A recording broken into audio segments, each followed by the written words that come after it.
Aujourd'hui, on prépare notre variateur.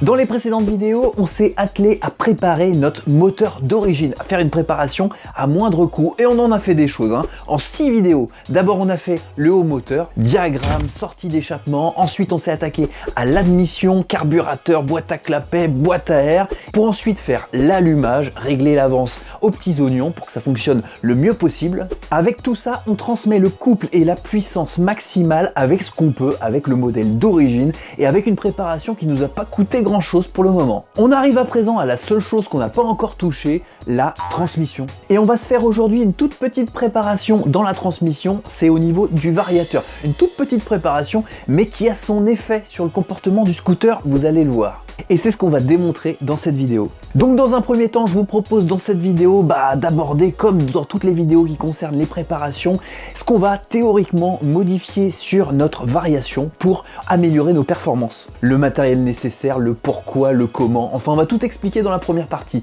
Dans une seconde partie, eh bien comme d'habitude, on va se relever les manches, mettre nos gants, mettre nos lunettes et on va s'atteler à la tâche pour modifier notre variateur comme on l'a décrit dans la première partie. Ponçage par-ci, meulage par-là.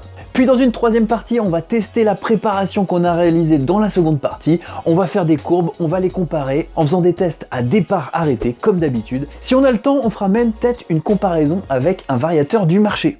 Et si vous vous posez des questions, vous pouvez aller voir cette vidéo. J'explique tout, comment je fais mes courbes, comment je compare les différentes configurations. Bah non, je les invente pas mes courbes. Je les tire pas, de mon chapeau.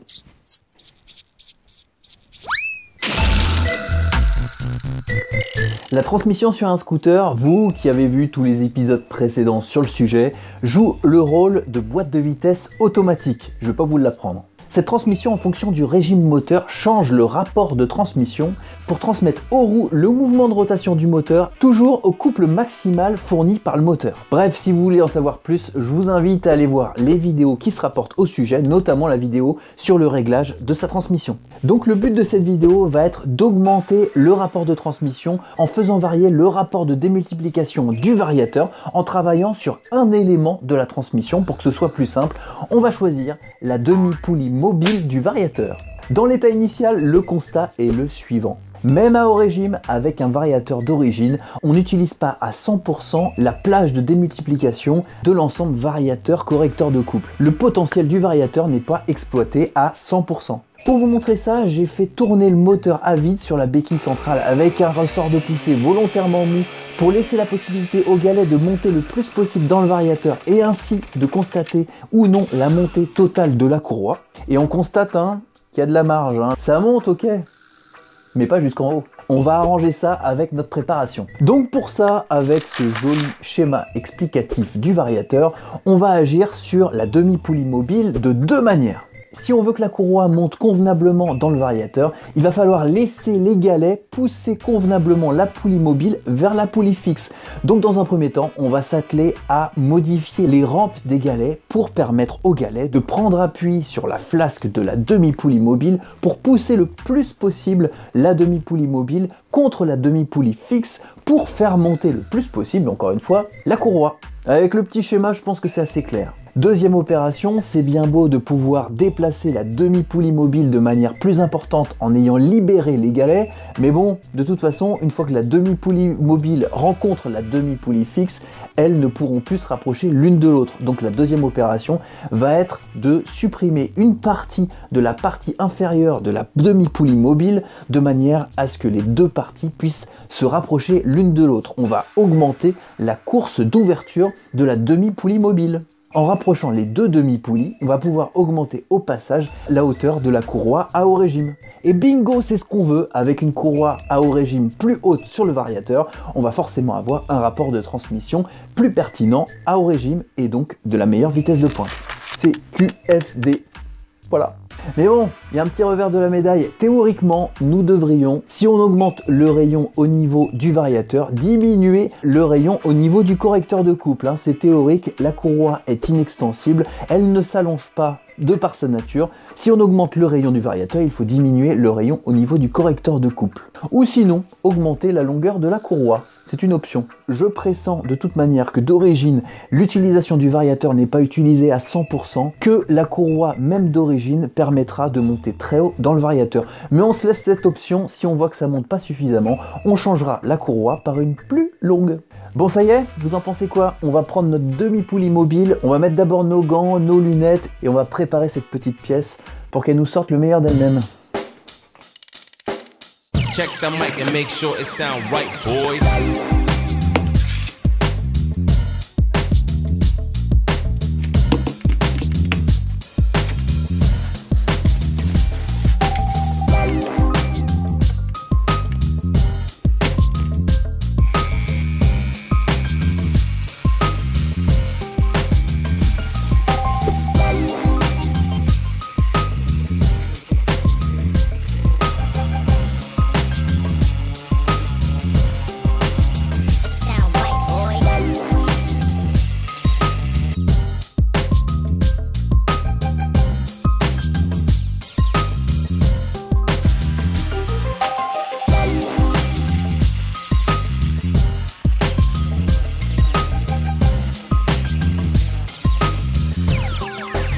It sound right, boys.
It sound right, boys.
It sound right, boys.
sound right, boy.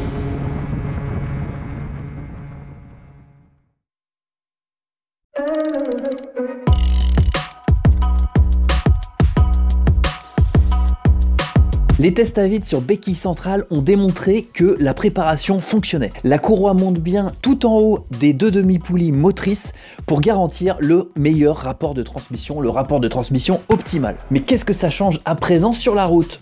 Eh bien on va voir ça tout de suite. J'ai donc monté ce variateur préparé accompagné de la courroie un petit peu plus longue, configuration qu'on a trouvée la plus optimale possible dans la partie 2 de cette vidéo, et je suis parti sur la route pour tester tout ça. Faire un petit test en départ arrêté suivant le même protocole que d'habitude pour comparer ce qui est comparable. Ma configuration sur le reste, puisque je le rappelle, on est sur la 6e vidéo de la préparation d'un moteur d'origine, donc la configuration c'est celle de la vidéo précédente sur laquelle je rajoute ce qu'on a fait dans cette vidéo, à savoir le variateur préparé.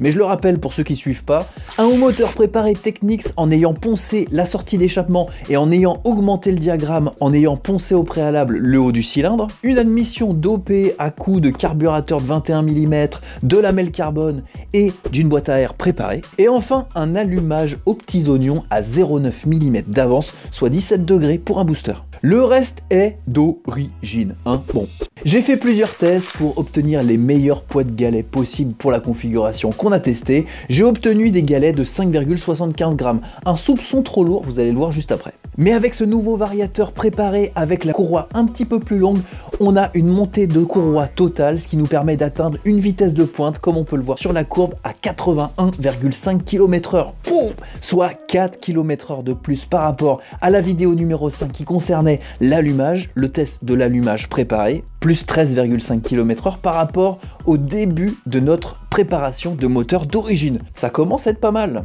Donc en vitesse de pointe, le contrat est rempli. En accélération, le fait d'avoir mis une courroie un petit peu plus longue conduit à, dès le début, avoir un rapport de transmission un petit peu plus grand. La courroie monte d'office dans le variateur en bas régime, ce qui pénalise un petit peu l'accélération. Ça se ressent un petit peu sur le test d'aujourd'hui. On a l'impression que le régime moteur est assez bas et qu'on ne profite pas du couple maximal que peut fournir le moteur en phase d'accélération. Donc je pensais que ça allait vraiment se ressentir sur les courbes, mais en traçant les deux, eh bien, que ce soit sur la vidéo, sur l'optimisation de l'allumage ou sur celle d'aujourd'hui, on a la même accélération. Donc bon point sur l'accélération, on la pénalise pas. Mais en allégeant les galets, comme je le disais juste avant, je suis sûr qu'on aurait pu profiter d'une meilleure accélération. J'ai un peu peur quand même qu'avec un allègement de galets, on n'arrive pas à faire monter la courroie tout en haut du variateur. Ce sera à tester, mais bon, on a déjà de bonnes performances avec ces galets de 5,75 grammes. On s'en tire là. Donc c'est une réussite. J'aurais pu terminer la vidéo là en vous disant que c'est super, que ça fonctionne vraiment bien. Mais bon, je me suis dit que vous alliez un peu rester sur votre faim, donc qu'est-ce qu'on va faire ? Battle. Variateur préparé contre Poly High Speed. J'en fais trop là? Oui, un petit peu quand même.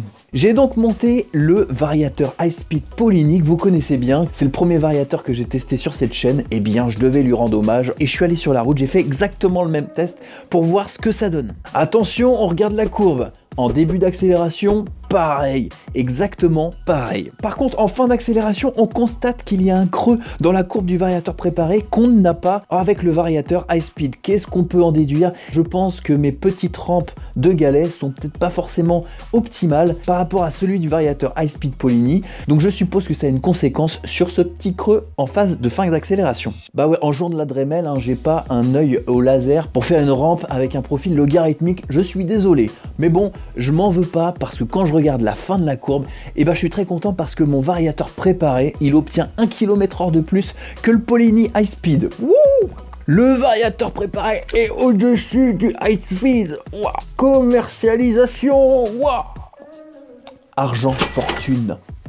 Non, je déconne. En y réfléchissant, j'ai fait le test du Polyni High Speed avec la courroie d'origine, ce qui n'est pas le cas avec le variateur préparé. Logiquement, on ne pourrait pas comparer les deux. Bon, 1 km/h d'écart, 80,5 pour le High Speed, 81,5 pour le variateur préparé. On va dire que la différence se situe au niveau de la courroie. Moi, ça me plaît.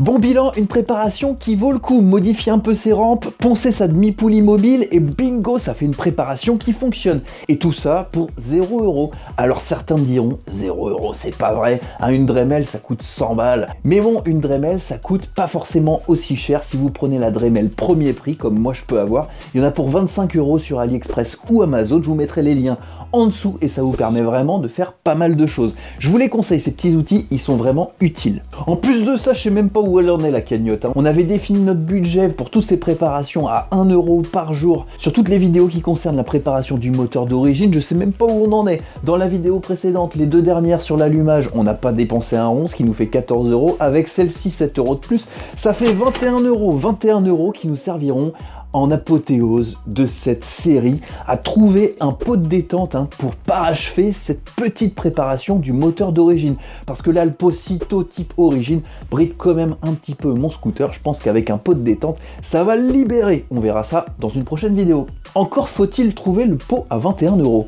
On va s'y atteler. Si vous avez aimé la vidéo et que vous voulez me communiquer votre joie, il y a 4 possibilités. Le premier, c'est les petits pouces bleus. N'hésitez pas à l'actionner. Le deuxième, c'est l'abonnement. Si vous ne faites pas partie encore des 70 000 et 600 abonnés, eh bien n'hésitez plus, abonnez-vous et déclenchez la petite cloche pour savoir quand je poste une nouvelle vidéo, une petite notification et peut-être être le premier à mettre un commentaire sur une vidéo. Wow! Me soutenir aussi en dessous, un petit clic et ça vous permet de me soutenir. Et quatrième possibilité, Tipeee, le lien est dans la bannière pour les plus riches. Enfin bref, je vous dis un grand merci à vous et mention spéciale à ceux qui regardent la vidéo jusqu'au bout. Pouce bleu à vous. Prenez soin de vous. Sur ce, je vous dis à très bientôt pour une prochaine vidéo. Ciao!